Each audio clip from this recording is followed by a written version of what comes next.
One night at dinner, my dad said to all of us, Canada was going to invade America during World War II. And we all kind of sat in stunned silence and laughed at him because we thought he was nuts, and he does like to tell stories. But then one of us looked it up and it turned out he was kind of right. Sorry we didn't believe you, Dad. Canada actually did try to invade America, and not even once, but twice. The first time was called Defense Scheme Number 1, and it was devised right after World War I because Canada wanted to make sure that they were prepared for another world war, especially if this hypothetical massive global conflict were to rage much closer to home this time. So they called up war hero James Sutherland Buster Brown and a handful of other lieutenant colonels who donned disguises and went incognito across the border to do recon for the plan. Brown hopped in a Model T and took pictures with an ancient Kodak camera around New York and Vermont. Brown developed a series of profiles and thoughts about the American people and their vulnerabilities too. And all of his assessments seem pretty current today, in fact. A couple of Brown's observations he pointed out in the report became a bit legendary, such as the one, and I quote, "If Americans are not actually lazy, they have a very deliberate way of working and apparently believe in frequent rests and gossip."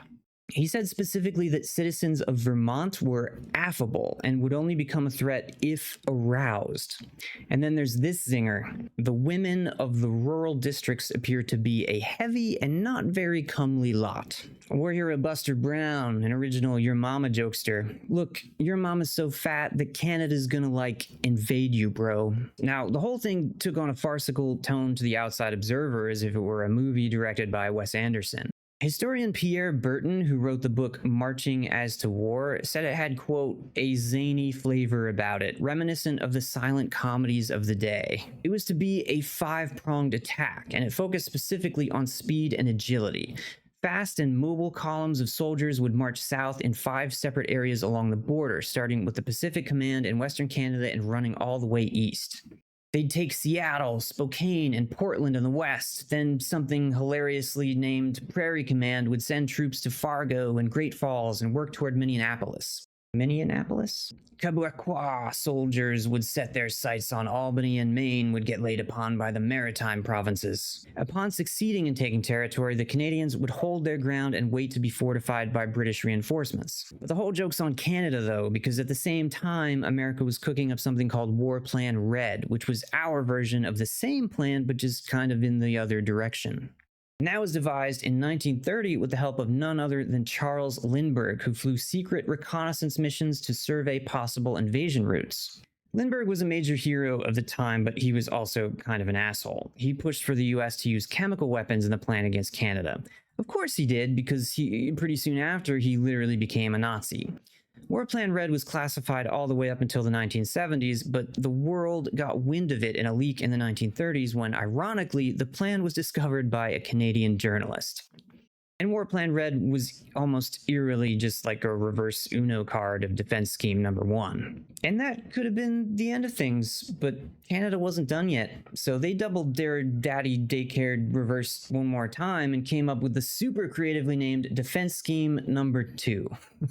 And Buster Brown was right back at it again. He started planning pretty much right after the first plan was finished, but Defense Plan Number 2 wasn't approved and ready until 1936. The idea was that Canada was attempting to prepare for the inevitable hot war to break out between the US and Japan, and Canada wanted to make sure they did everything possible to remain neutral in the conflict, and that meant shoring up their Pacific coast defenses. There were a lot of issues with that, though, mostly in the area of political constraints, and that translated to the fact that Canada was not going to remain neutral during World War II.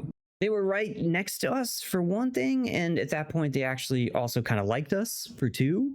And they still maintained close ties politically to Britain, so if they entered the war, then Canada was likely right behind them. But they had Defense Scheme Number 2, and they were going to try to maintain it and hold fast.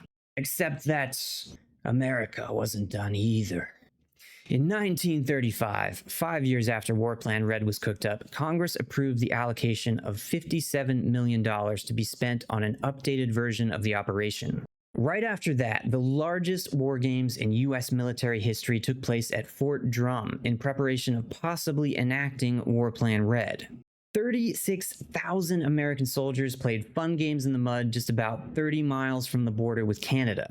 They could see Canada from their foxholes. And then, about the time the games are raging in the US, a brochure somehow accidentally was printed with some secret info that gave the whole thing away.